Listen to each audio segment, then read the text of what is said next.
मैं नेता नहीं हूं, मुझे नहीं पता कि कैसे बात करनी है। मुझे राष्ट्रपति द्वारा नॉमिनेट किया गया है, उनका धन्यवाद है। और प्रधानमंत्री मोदी का भी धन्यवाद, जिन्होंने 8 मार्च को महिला दिवस पर नारी शक्ति के रूप में मेरे नाम का ऐलान किया है। हाल ही में राज्यसभा में संबोधन का ऐसे ही शुरुआत करने वाली ये हैं सुधा मूर्ति। उनके भाषण का पूरा देश कायल है। तो पहले थोड़ा सुनिए और फिर आगे इनके बारे में बहुत कुछ बताएंगे। When I have to start, I don't know. Sir, 5 I'm minutes, not a madam. politician, and I do not know how to talk English. for against neither of them. I have been chosen by nominated by President of India. I am really grateful to her, and of course our Prime Minister, who announced my name on 8th of March, which is the Women's Day, as the Nari Shakti. दरअसल पिछले दिनों राष्ट्रपति के अभिभाषण पर धन्यवाद प्रस्ताव के दौरान सुधा मूर्ति ने जो भाषण दिया वो सोशल मीडिया पर जमकर वायरल है। वैसे तो पहले ही संबोधन में सुधा मूर्ति ने बहुत कम समय में महिलाओं के सर्विकल कैंसर से लेकर पर्यटन समेत ढेर सारे मुद्दे उठा दिए, और जब वो बोल रही थी तो लगा कोई मजा हुआ नेता स्पीच दे रहा हो। बिल्कुल धारा प्रवाह।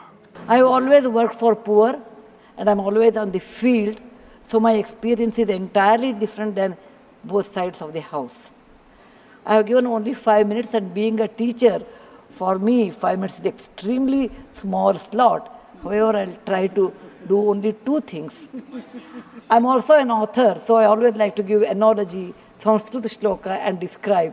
Women suffer in real life with cervical cancers, and they will come to the hospital only in the 4th stage. खैर, ये तो रही सुधा मूर्ति की नई जिम्मेदारी। वैसे बिल्कुल साधारण सी वेशभूषा में नजर आने वाली सुधा मूर्ति की शख्सियत असाधारण है। बेहद सादगी और दिखावों से दूर रहने के कारण उन्हें कई जगहों पर लोग पहचान भी नहीं पाते, लेकिन सामने वाला जब उनकी हकीकत जानता है तो फिर उसे अपने कानों पर और आंखों पर विश्वास नहीं होता। उसकी आंखें फटी की फटी रह जाती हैं। इससे जुड़ा हुआ एक वाकया खुद सुधा मूर्ति बताती हैं।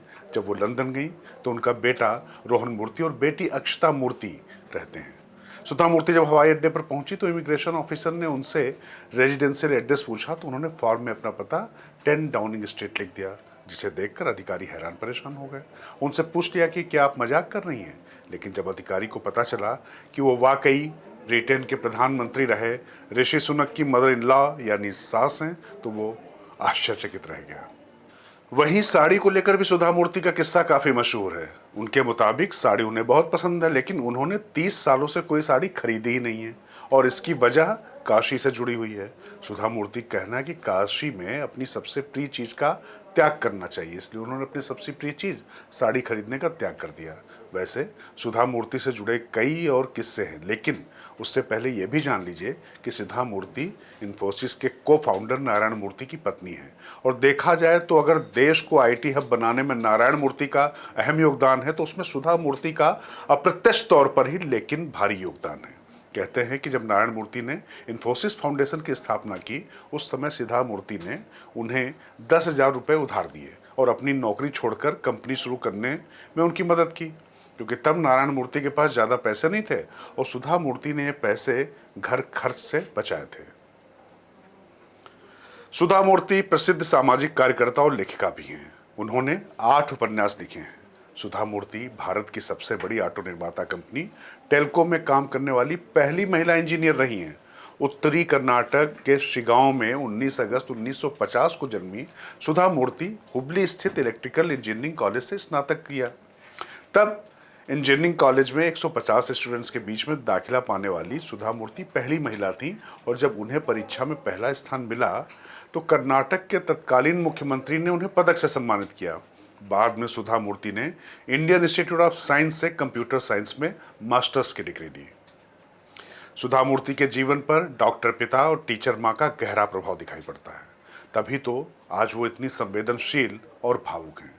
सुधा मूर्ति ने बहुत पहले ही अपना जीवन गरीबों, जरूरतमंदों और नारी शक्ति के नाम कर दिया है। साथ ही उन्होंने कन्नड़ और अंग्रेजी साहित्य में भी योगदान किया है। सुधा मूर्ति पद्मश्री, पद्म भूषण जैसे पुरस्कारों से सम्मानित हैं, लेकिन सच मानिए तो सुधा मूर्ति का व्यक्तित्व ऐसा है कि उनके सामने पुरस्कार भी जैसे खुद को पुरस्कृत महसूस करता है। अगर मैं ये कहूँ कि सुधा मूर्ति आज की तारीख में उन महिलाओं का प्रतिनिधित्व करती हैं जो विरासत में संस्कृति है और कैरियर में उन्नति यानी मॉडर्नाइजेशन है, और हर तरीके से तालमेल कैसे बिठाया जाता है कि अपनी जड़ों से जुड़े रहकर कैसे विस्तार किया जाता है अपने व्यक्तित्व का, अपनी प्रतिभा का, और सामाजिक योगदान में किस तरीके से अपना बढ़ चढ़कर हिस्सा दिया जाता है। इसकी अगर कोई मिसाल है तो वो हैं सुधा मूर्ति। नमस्कार, मैं राजकिशोर, बुलंदशहर टीवी, ताकत आपकी।